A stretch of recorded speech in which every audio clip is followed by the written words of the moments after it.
Main event of UFC on Fox 21, August 27th in beautiful Vancouver, BC, is Demian Maia versus Carlos Condit. Carlos joins us on the phone right now. Carlos, are you there? I'm here, man. Thank you for the time. I appreciate your patience. All right, there's a lot to talk to you about. First things first, I just want to ask you, playing off what we were just talking to Mark about, have you ever worried about anyone spying on you the week of a fight? You know, you're in those sort of communal locker rooms. Have you ever been kind of weary of someone looking at you and telling your opponent?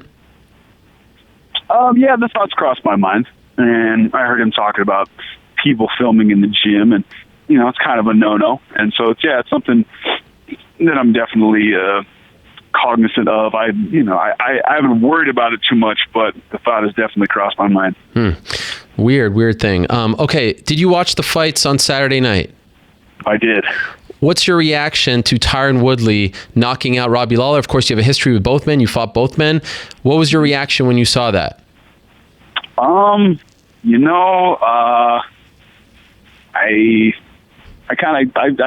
picked Woodley to win. Okay. I thought it'd go a little bit longer, but yeah, dude, Woodley's really fast. He's powerful, and he's been training with Pettis' old coach, and his striking looked good. I saw him training a little bit. He looked really good. So, Robbie's a monster. He's a champion, but it didn't surprise me. So, and did it not surprise you that he finished him that quickly as well? Were you expecting that? No, I didn't. But you never know what to expect in these fights, man. Yeah, that's the nature of the sport. It's crazy. Some people who aren't fighters, and this is why I want to ask you this, including myself, I will admit, was wondering, okay, all the damage, all the shots that Robbie has taken throughout his career, maybe it caught up to him. The sort of idea that your chin deteriorates. Do you believe in that? Do you think that was possibly the case?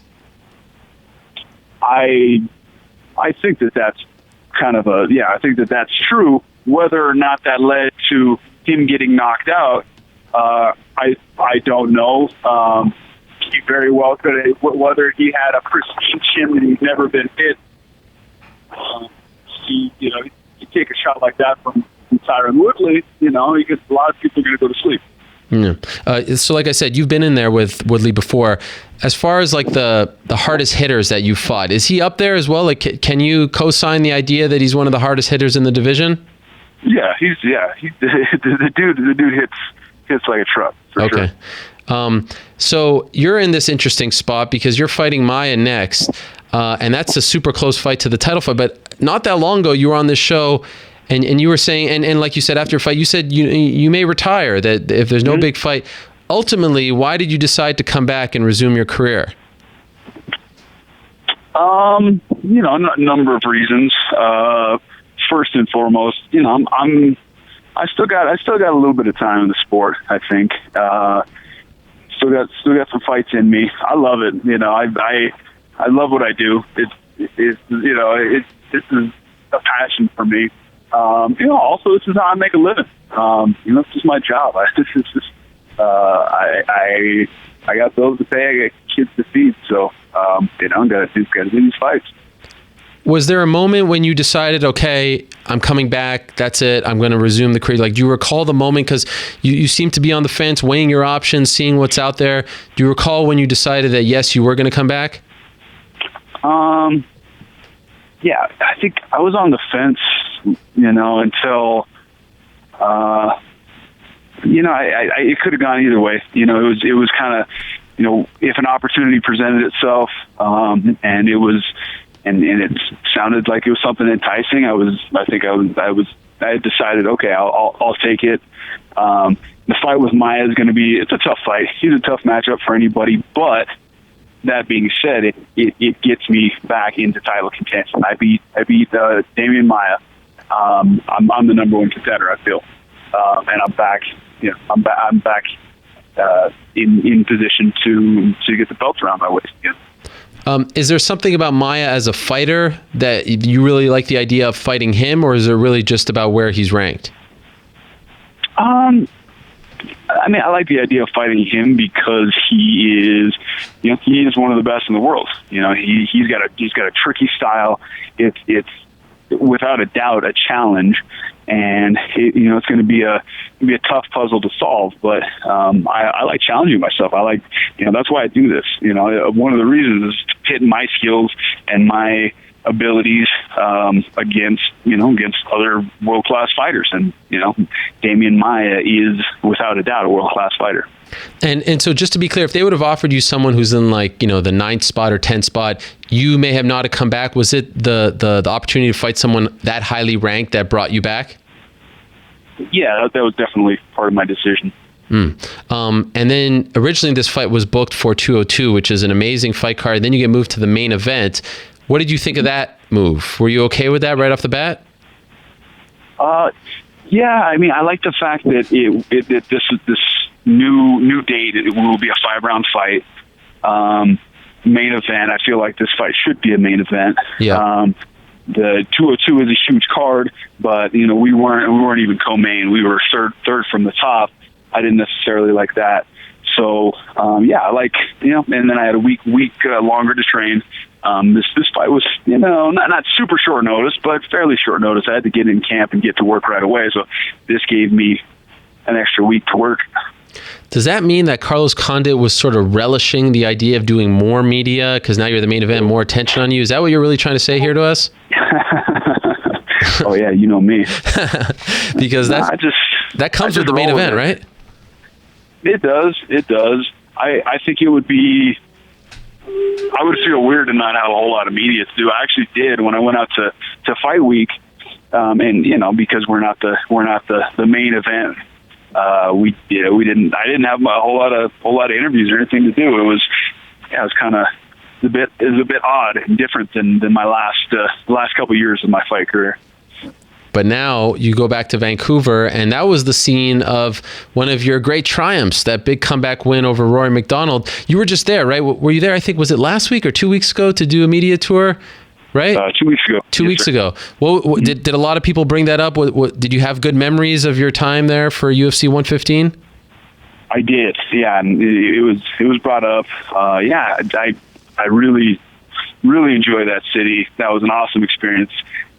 Great fight. Like you said, it was ups and downs, and I ended up coming away with the win at the last minute. And that's without a doubt, those are good memories.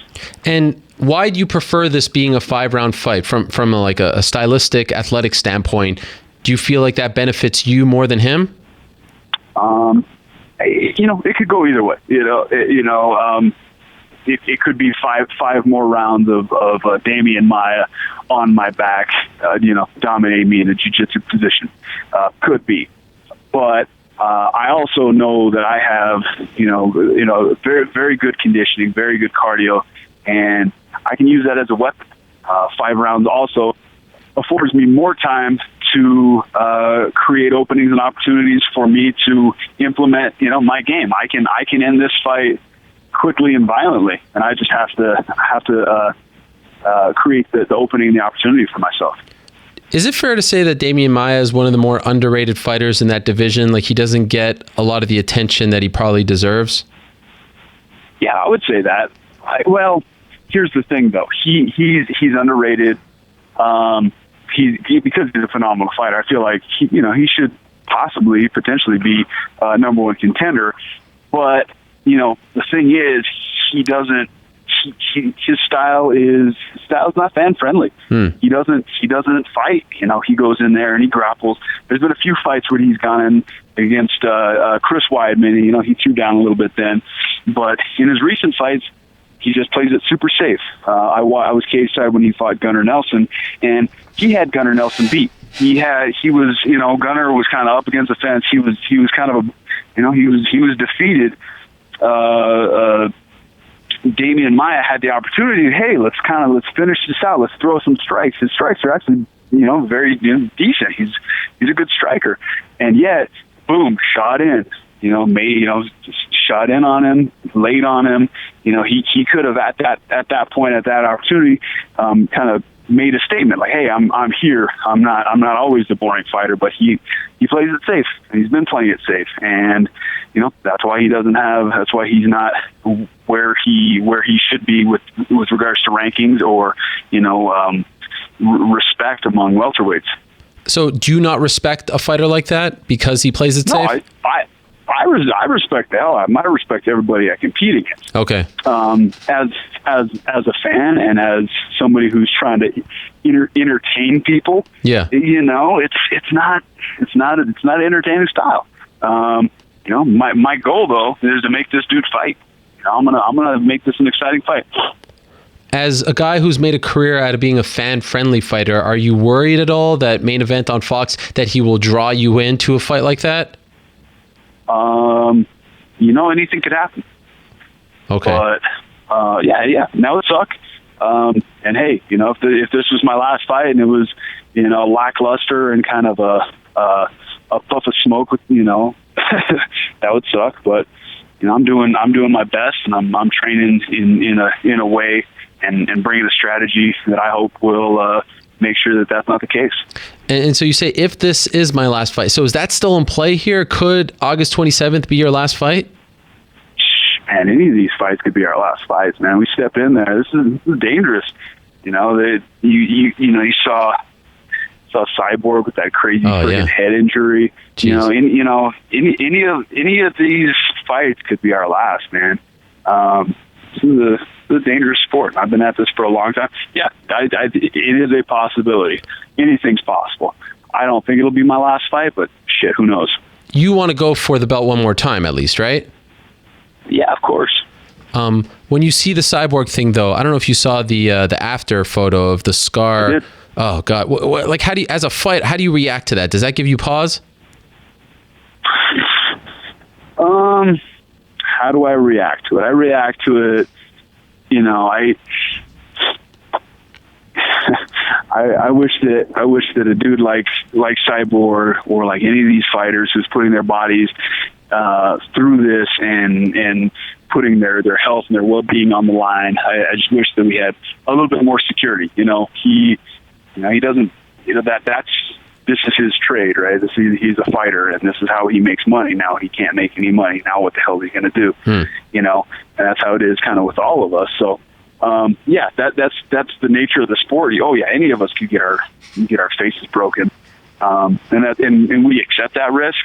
But we also don't have anything to fall back on, and that was kind of my thought. Like, damn, he's gonna be out. He may never fight again. Yeah. There was actually a story that came out last week that the NBA Players Association are going to put their money together and start paying the retired players a sort of pension. And what a great thing that is, to see the current players, the millionaires, multimillionaires giving back. As the sale and everything has brought up all this talk. Do you think it's time that you guys band together like that to help each other out? Something needs to be done. I think something needs to be done. A big part of the Reebok deal and our loss of sponsors, took away our security, took away, now we are, beholden to living fight to fight, and we don't have that buffer in between with regards to financial security that sponsors gave us. And so, we're in a weird place, man. Yeah, we've seen big names like Dillashaw, Mark Hunt say that they want to see an association. Do you feel like that's, this is the time for that as well, so you guys have collective bargaining and fight for these sort of things? I do. I do. I think that, Dana White and the Fertittas have done an amazing job at legitimizing the sport in a lot of different ways, with regulation, unified rules, insurance, all these different things. I think one more step to legitimizing the sport would be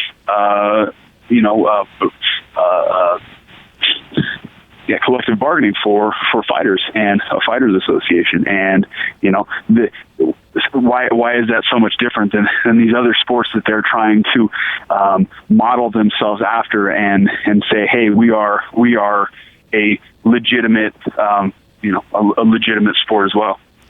Fantastic point, because they say they want to be like those sports, yet that's the one thing missing from all of those sports, right? Like the uniform, all that's like the other sports, but you guys don't have that opportunity to speak up for yourself. Do you think it's going to happen in your career, or do you think this is something that's going to take longer than that? Yeah, I think it's going to be a fight, man. I do. I think it'll happen. I don't know when, though. I think it'll be a drawn out process. Does that bum you out? Like, in hindsight, when you think of your career, do you start thinking to yourself, like, I could have been paid more, I could have had more protection for my family? Does that upset you? Nah, dude, I'm grateful for, the opportunity to compete at, in a sport that I love, something that really didn't exist not all that long ago. I've done well. I've traveled the world and got to do and meet and see all kinds of cool things and people, and I'm not crying about what I've been paid. I have been taken care of. I think that with regards to the popularity of the sport and the growth and all that, we are a huge part of that. The fighters and the talent is. This is why the sport is what it is, along with other things, along with this stuff the promotion has done. But you can't have one without the other. Right. So I think it needs to be. I think we need to be compensated as such. Two last things. What do you think of Woodley saying that he wants to fight GSP or Diaz for the belt as opposed to Wonder Boy, who many people think is the number one contender? Do you understand where he's coming from? Because he's talking about getting paid more, and it's hard to deny that he would get more money as champion fighting those guys. Or would you prefer to see the champion fight the number one contender? From Woodley's perspective, get that money, man. This is kind of what we're talking about. Yeah. This could all be over, in the blink of an eye. This, who knows what can happen with this thing. He's got kids. He's got people to take care of. Get that money. If things were different, I would say, oh yeah, I'm not number one contender for sure. But you got to get those money fights. But if you're Wonder Boy, you're probably pissed off, right?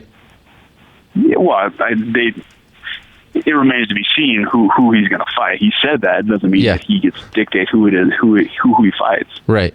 And just curious, because I saw your coach, Greg Jackson, in Atlanta, and we were sort of talking about how, the fact that the team might be on some kind of losing streak is an anomaly and speaks to the fact that you guys have been so successful for so long, that the fact that we even think about this speaks to how successful the team has been.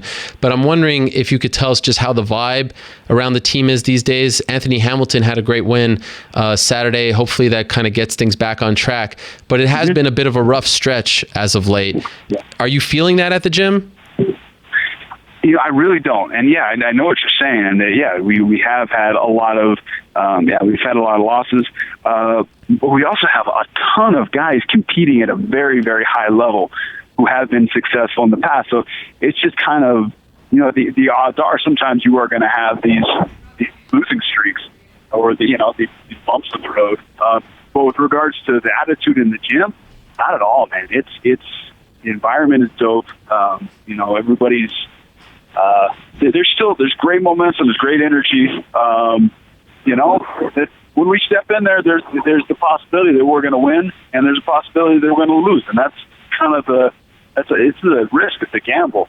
And we put it on the line, and it's all on us for whether we win or whether we lose. Dude, there's been some less than stellar performances lately, but I guarantee you in the near future there's going to be some awesome performances from our guys too. Yeah, 100%. Wow, what a great pleasure this has been. Amazing stuff, Carlos. Really appreciate your insight and your honesty on all this stuff going on in the sport. Thank you so much, my man, and good luck August 27th, UFC on Fox 21, Vancouver, BC. What a fantastic main event it is. Demian Maia versus Carlos Condit, two of the very best at 170 pounds. Really appreciate the time, Carlos. Thank you. Yeah, of course, dude. Anytime. Thanks, Ariel. All right, there he is, the natural-born killer himself. Wow, amazing stuff. That was probably my favorite Carlos Condit interview ever. Holy moly. I mean, just amazing stuff from Carlos. If you missed any of that, go check it out on the replay. That was just great. I mean, I just love hearing fighters talk like that about the business of the fight game and, their place in the fight game. Especially, you get the sense that they're just a little bit wiser. And they think about things a little bit differently as their careers progress. And wow, that was a very wise Carlos Condit, in my opinion. Great stuff from him, and what a great fight that is in less than 4 weeks' time in Vancouver.